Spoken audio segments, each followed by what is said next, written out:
Good morning, my dear students of class 7. Once again, welcome back to my class in English. Today, we will study its third part, chapter 4, The Coming of Spring, part 3rd. Okay, in which we will study third paragraph. Two paragraphs we had completed in part 1 and part 2. This is part 3rd. Okay, so now let's start. But तो जैसा कि मैंने पिछले बार समझाया कि वो अफसोस कर रही है ना, झूला में जैसे झूलती थी नहीं झूल पा रही है, अफसोस कर रही चूँकि वो उस जगह पर नहीं पहुंच पा रही हो उस स्प्रिंग सीजन में, है ना, उस हरियाली जगह में वो नहीं जा पा रही है। अभी आगे इसमें क्या कहती है कवित्री, बट लेकिन if against this sheltering wall I lean to rest and leg behind. ठीक है, अगेंस्ट दिस शेल्टरिंग का मीनिंग होता है, शेल्टर का मतलब होता है आश्रय घर, जिसमें हम लोग घर में रहते हैं, तो वो अपने यहाँ घर का बात कर रही है। तो कह रही है मैं अपने घरों में घर की दीवारों में, वॉल मीन्स दीवार, घर की चार दीवारी में मैं फंसी हुई हूँ, मैं घर में हूँ। ठीक है, and I am unable to come out from my house and unable to welcome you. मैं तुम्हारा वेलकम नहीं कर पा रही हूँ चूँकि मैं घर की चार दीवारी में हूँ।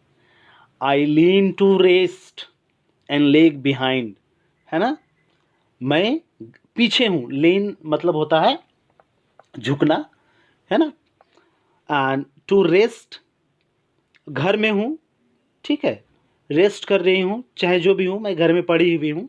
और लेग बिहाइंड में बहुत पीछे हूँ। लेग का मीनिंग हो जाता है fail to keep up with others, fail to be update with others, दूसरों से पीछे हूँ मैं। ठीक है, तो वो क्या कह रही है, मैं अभी बहुत पीछे हूँ, मैं पीछे हो गई हूँ। जैसा कि मैं पहले when spring season use to come, जब स्प्रिंग सीजन आता था तो मैं हमेशा आगे रहती थी, जाती थी। ठीक है, खेलती थी, नाचती थी, गाती थी, झूमती थी। तो मैं अभी क्या हो रहा हूँ, मैं अभी नहीं जा पा रहा हूँ, तो मैं क्या हूँ, पीछे हूँ। वही बता रही, चूँकि मैं घर के चार दीवारी में कैद हूँ और मैं पीछे हूँ और मैं नहीं जा पा रही हूँ। फिर से यहाँ अफसोस जता रही है और फिर से सॉरी कह रही है। ठीक है, थर्ड लाइन में क्या कह रही है, थिंक नॉट, तब क्या कह रही है कि तुम ये मत सोचना, think not my love untrue, तुम ये मत सोचना, है ना। कवित्री पोइटेस यहाँ स्प्रिंग सीजन को कह रही है कि तुम ये मत सोचना कि मेरा प्यार जो है तुम्हारे प्रति वो अनट्रू है, वो सच्चा नहीं था, झूठा था, ये मत सोचना। अभी भी है हमको तुमसे प्यार, इस स्प्रिंग सीजन से अभी भी हमको प्यार है। तो कह रही है think not my love untrue and unkind, और अनकाइंड नहीं है, मेरा प्यार जो है ट्रू था। ठीक है, और काइंड था, अनट्रू और अनकाइंड नहीं है। ठीक है, ट्रू है एंड काइंड है। फिर कह रही है और या हिडलेस। ठीक है, ये मत सोचना कि मेरा तुम्हारे ऊपर अटेंशन नहीं है। हिडलेस का मतलब होता है ना, शोइंग लेक ऑफ अटेंशन, कि मैं तुम्हारी तरफ ध्यान नहीं दे रही हूँ। I am paying attention to you. ठीक है, she is saying that I am paying attention to you, but I have got some compulsion. Compulsion means मजबूरी. I have some obligation, है ना. Due to that reason I am unable to greet you. I am unable to welcome you.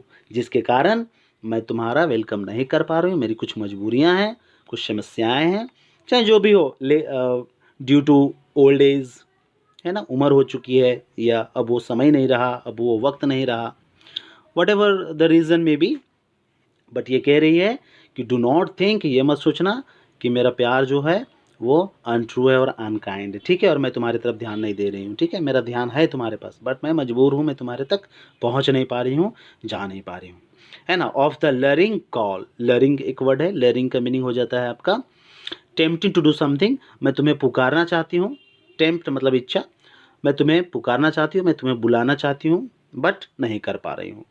To your enchanting festival, enchanting मतलब होता है मंत्र मुग्ध हो जाना, और ये स्प्रिंग सीजन को एक फेस्टिवल बता रही है, एक त्यौहार बता रही है कि मैं इस, है ना, त्यौहार में, इस फेस्टिवल में नहीं जा पा रही हूँ। ठीक है, और मैं, है ना, क्या यूज़ नहीं कर पा रही हूँ। ठीक है, तो यहाँ पे ये मेरा complete explanation of second part. Okay, it was all about of this paragraph. आप लोग समझ गए होंगे इसको पूरी अच्छी। ठीक है, तो फिर यहाँ पे हम लोग समझ चुके हैं कि यहाँ पे वो कह रही है कि मैं घर की चार दीवारी में कैद हूँ, जिसके कारण मैं तुम्हारे पास नहीं जा पा रही हूँ और औरों की तरह मैं बहुत पीछे हो गई हूँ। जैसे मैं पहले जाया करती थी, अब मैं तुम्हारा वेलकम करने नहीं जा पा रही हूँ, मैं बहुत पीछे हूँ, अपडेट नहीं हूँ। और बट ये मत सोचना, think not my love untrue, मेरा प्यार सच्चा नहीं तुम्हारे लिए, मेरा काइंडनेस तुम्हारे लिए सच्चा नहीं है, ये ऐसा मत सोचना। और मेरा अटेंशन तुम्हारी तरफ नहीं है, ये भी तुम मत सोचना। ठीक है, मेरा इच्छा कर रहा है कि मैं तुम्हें पुकारूं, है ना। टेम्पटिंग टू, यहाँ लरिंग मतलब होता है टेम्प्ट टू, टेम्प्ट मतलब इच्छा करना। ठीक है, तो मेरा मन कर रहा है टू डू समथिंग, तुम्हें कॉल करने का, पुकारने का, वहाँ जा करके उस सीजन में, है ना, मंत्रमुग्ध हो जाने का मेरा इच्छा कर रहा है इस फेस्टिवल में, चूँकि वो इस स्प्रिंग सीजन को एक फेस्टिवल मानती है। ठीक है, तो मेरा ऐसा इच्छा कर रहा है, बट आई एम ऑब्लाइज्ड, मैं मजबूर हूँ, मैं नहीं जा पा रही हूँ। ठीक है, so it was all about this paragraph. I hope you must have understood this poem, and you can get some words from the book. It has been given below the chapter. आप वहाँ से word meaning देख सकते हैं, पढ़ सकते हैं, समझिए इसको अच्छे से। उसके बावजूद भी आपको कोई वर्ड में या कोई लाइन में प्रॉब्लम होता है तो आप वो लाइन को कमेंट बॉक्स में लिख करके मैसेज कर सकते हैं, मैं उसका एक्सप्लेन आपको कर सकता हूँ। And thank you very much, have a nice day. We will continue its forecast in part 4. Goodbye, have a nice day.